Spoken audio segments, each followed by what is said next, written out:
Novembro Azul, mês para conscientizar o diagnóstico precoce do câncer de próstata. Professores estaduais continuam em greve e ainda a equipe da Univates é campeã no futsal dos Jogos Comerciários do Vale.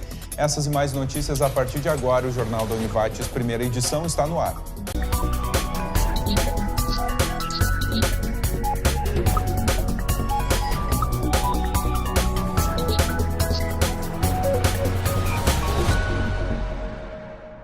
Olá, boa tarde. A partir de hoje, o motorista que acumular 20 pontos ou mais na carteira de habilitação está sujeito a uma suspensão da CNH por no mínimo 6 meses, segundo o Departamento Estadual de Trânsito. Antes, o tempo mínimo era de 1 mês. A pontuação vale para infrações cometidas desde 1º de novembro de 2016 e a decisão vale para todo o país. Anualmente, a campanha do Novembro Azul busca informar a população sobre o que é o câncer de próstata. Um dos focos da mobilização mundial é incentivar os homens a manterem consultas de rotina em dia. O câncer de próstata é a doença que mais afeta o homem e a segunda causa de morte por câncer na população masculina, atrás apenas do câncer de pulmão. No Brasil, anualmente, cerca de 61 mil pacientes são diagnosticados com a doença. Isso tem sido uma preocupação de grande maioria dos homens. Nós somos procurados todos os dias, todos os meses, por uma boa parcela dos homens em fazer esses exames. Não seria preventivo, mas seria uma procura de um diagnóstico. E essa conscientização é importante porque tem uma parcela de homens ainda que não procuram fazer esse diagnóstico. E é importante porque às vezes a gente pega homens com 48 anos, 49 anos já com câncer e que tem que fazer um tratamento, geralmente é cirurgia. Então é importante essa conscientização, principalmente se houver familiares, pai, tios, inclusive irmãos com câncer de próstata. Nas fases iniciais, o paciente não apresenta sintomas relacionados ao câncer de próstata. A principal forma de prevenir o câncer ainda é a detecção precoce da doença. Se diagnosticado no início, o percentual de cura é alto. Esse diagnóstico precoce é importante porque é o momento em que a gente cura o paciente. O paciente que chega para nós com estágio avançado não tem muito o que fazer. Fica restrito a uma eventual radioterapia, bloqueio hormonal e depois quimioterapia, mas não é curativo. E por isso que o ideal é pegar a doença no início, que aí a chance de cura é 95%, para não dizer 100%, mas é 95%. O governo do estado pagou integralmente ontem os salários de outubro para os servidores com rendimento líquido de até R$ 2.000, que contempla 47% do funcionalismo vinculado ao executivo. A Secretaria da Fazenda prevê o pagamento integral de quem ganha até R$ 5.000 líquidos até o dia 10 de novembro. A quitação total para os servidores está prevista para, no máximo, dia 14 desse mês, de acordo com o comportamento da Receita nesse período. Estão abertas até 10 de novembro as inscrições para o processo seletivo simplificado para a função de geólogo. Os interessados devem ir até o setor de recursos humanos da Prefeitura de Lajeado. E a seguir em assembleia, professores decidem manter greve.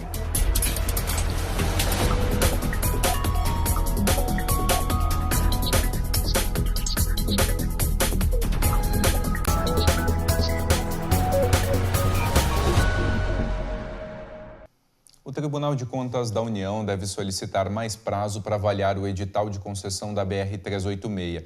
Com o adiamento, o órgão só bateria o martelo para a abertura da disputa pelo lote único de rodovias depois de fevereiro.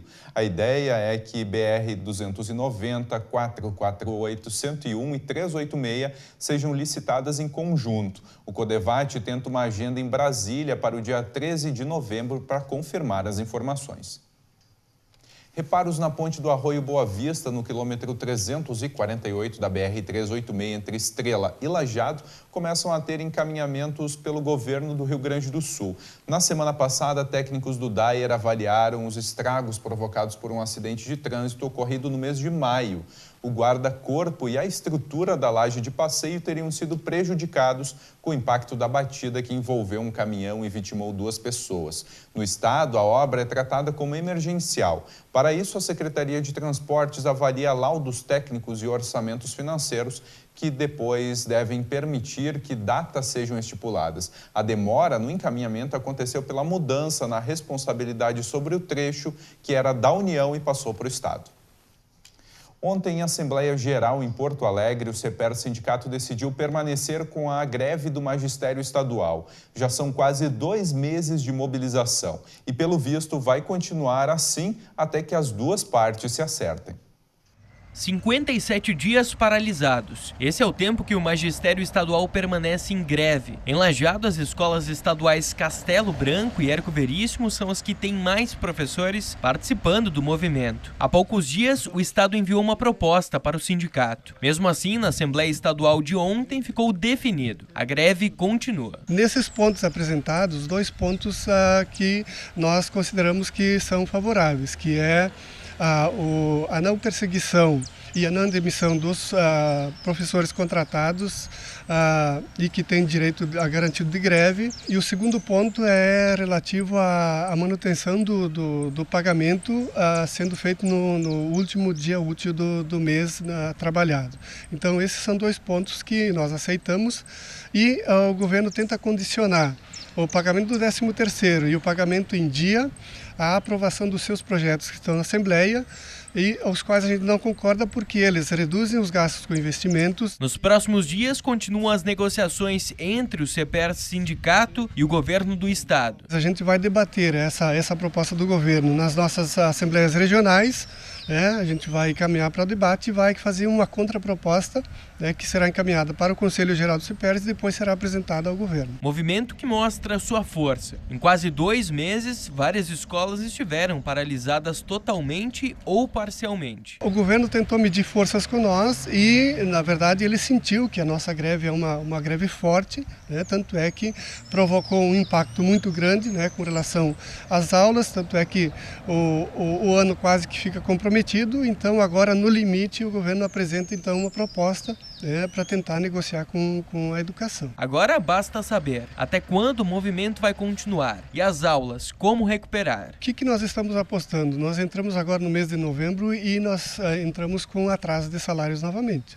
Estão recebendo professores com um limite de quase que R$2.000 somente. Então, os demais não estão recebendo. Então, nós temos atraso de novo e a gente espera que esses nossos colegas se sensibilizem, que venham junto para o movimento, que agora é a hora de a gente somar forças, porque o governo sentiu que está fragilizado, tanto é que apresentou uma proposta. Nesse impasse, o governo não recua. Os professores sofrem com os salários parcelados e os alunos com a paralisação das aulas.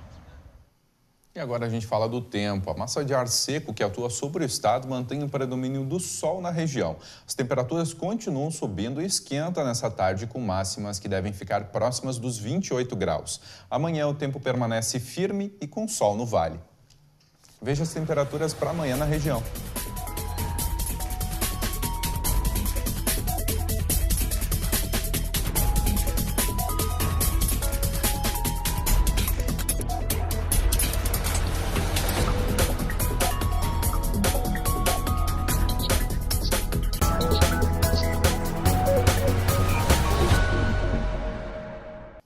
Sexta-feira terminou o prazo do programa de renegociação da dívida ativa municipal Dívida Zero. No período de duração do programa foram regularizados mais de R$2 milhões em débitos inscritos em dívida ativa. Além disso, foram feitos outros 2.808 parcelamentos de débitos, totalizando cerca de R$7 milhões renegociados para pagamento parcelado. Hoje começa o agendamento para a adesão de empresas ao regime tributário Simples Nacional em 2018. O prazo vai até o dia 28 de dezembro e a grande vantagem do agendamento é poder identificar eventuais pendências e resolver antes do prazo final para o pedido de enquadramento, que termina em 31 de janeiro do ano que vem. O Simples Nacional é um regime que unifica 8 impostos municipais, estaduais e federais em uma só guia com vencimento mensal. A medida completou 10 anos em 2017 e veio para desburocratizar o pagamento de impostos, reduzir a carga tributária e incentivar o micro e pequeno empresário.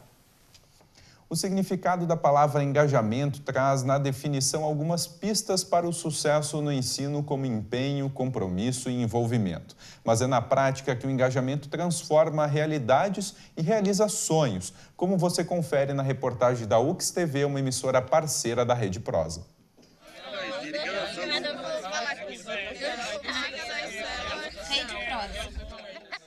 Essa é a última oração para salvar seu coração. Coração não é tão simples quanto pensa. Nele cabe o que não cabe na despensa. Cabe o meu amor. O palco no pátio dessa escola no município de São Marcos é um convite à diversão e à inclusão. Mais do que talento, esses alunos descobriram que uma escola pública pode sim ser diferente. A participação dos professores é diferente. O colégio é diferente. Me lembra estudo, me lembra diversão, me lembra alegria. Tipo, a escola não é um lugar que tu vai por obrigação, é um lugar que tu vai porque tu gosta. O jeito de dar aula, a organização aqui, especialmente na nossa região das escolas, são praticamente as mesmas, né? Umas mais limpinhas, mais organizadinhas materialmente e outras mais disforme nisso. Mas as que dão certo são aquelas que geram bem-estar na convivência interna e com a sua comunidade. E é só percorrer os corredores da escola para perceber os reflexos dessa boa convivência entre alunos, pais e professores. A escola, né, ela está muito bem equipada, onde ela tem um laboratório com computadores, onde tem a lousa eletrônica. Todas as salas de aulas possuem retroprojetores e todo esse empenho ele se dá em função de todos estarem engajados nesse projeto. Porque não adianta eu ter ideias, a Vice ter ideias, a coordenação ter ideias. Nós precisamos do engajamento dos professores. E aqui na escola nós temos isso. Eles se engajam, eles entram nas nossos projetos e eles fazem a diferença com certeza. Esse engajamento levou a escola a obter a melhor média no Índice de Desenvolvimento da Educação Básica no Rio Grande do Sul em 2015. Uma conquista que qualifica o ensino e incentiva atividades de práticas extracurriculares. Eles são acolhidos aqui na escola. Eles são pertencentes à escola, eu acho que isso, o sentimento de pertencer faz toda a diferença também. Quando eles pertencem, eles começam a ver com outros olhos e fazer parte realmente desse processo de aprendizagem. O bem-estar na escola, uma educação de qualidade na atualidade, é aquela que desenvolve a autonomia no estudante, né? Que leva o estudante a ser capaz de estudar com as ferramentas das quais ele dispõe. Essa autonomia é a que dá mais dificuldade para ensinar, né? Porque a gente tem que focar nas metodologias com pesquisa, né? Com perguntas, onde o aluno seja levado a aprender, né? A questionar e a buscar respostas. Uma tarefa que está longe de ser exclusiva da escola. Em casa ele tem que ser fomentado também, porque senão só a escola, né?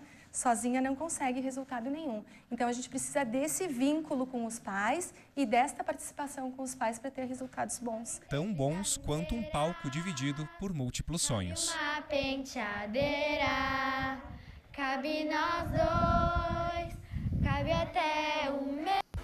E a seguir, a equipe da Univates vence jogos comerciários.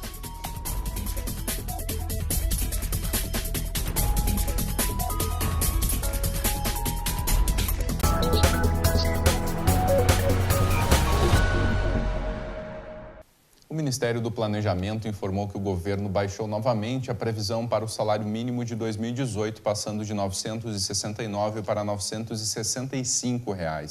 A A estimativa consta na mensagem modificada da proposta de orçamento de 2018, que ainda vai ser enviada ao Congresso Nacional. A estimativa para o salário mínimo do próximo ano já tinha sido reduzida em agosto. Hoje o salário mínimo está em R$ 937. Segunda-feira foi a partida final de futsal na 37ª edição dos Jogos Comerciários do Vale do Taquari. A competição, promovida pelo SESC e FEComércio RS, engloba vários esportes. No futsal, a equipe da Univates conquistou o troféu de campeão. Já no futebol 7, o segundo lugar. 7 equipes participaram da 37ª edição dos Jogos Comerciários na modalidade futsal. Empresas de vários negócios participaram. 3 fases: classificatória, semifinal e final. Fiz a integração, das empresas da área de comércio e serviço da região.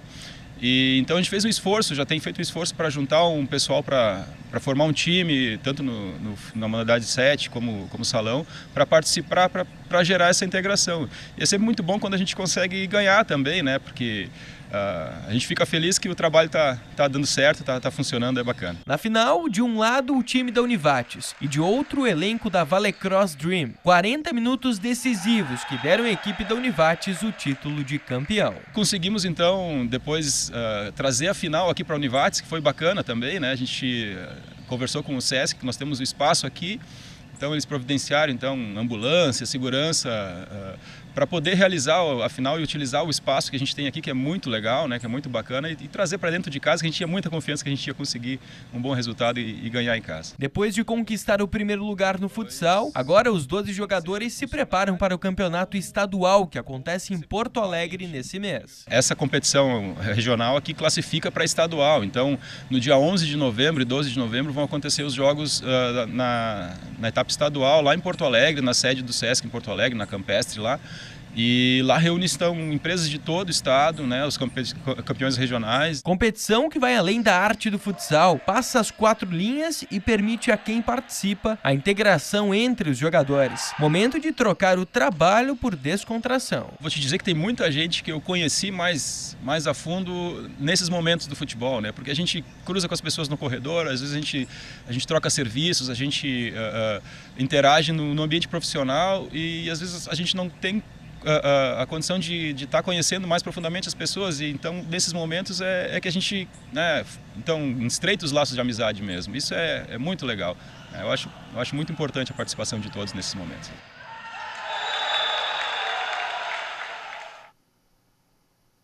Mais notícias você confere às 6h30 da noite no Jornal da Univates, segunda edição. Obrigado pela companhia, tenha uma boa tarde e um ótimo feriado.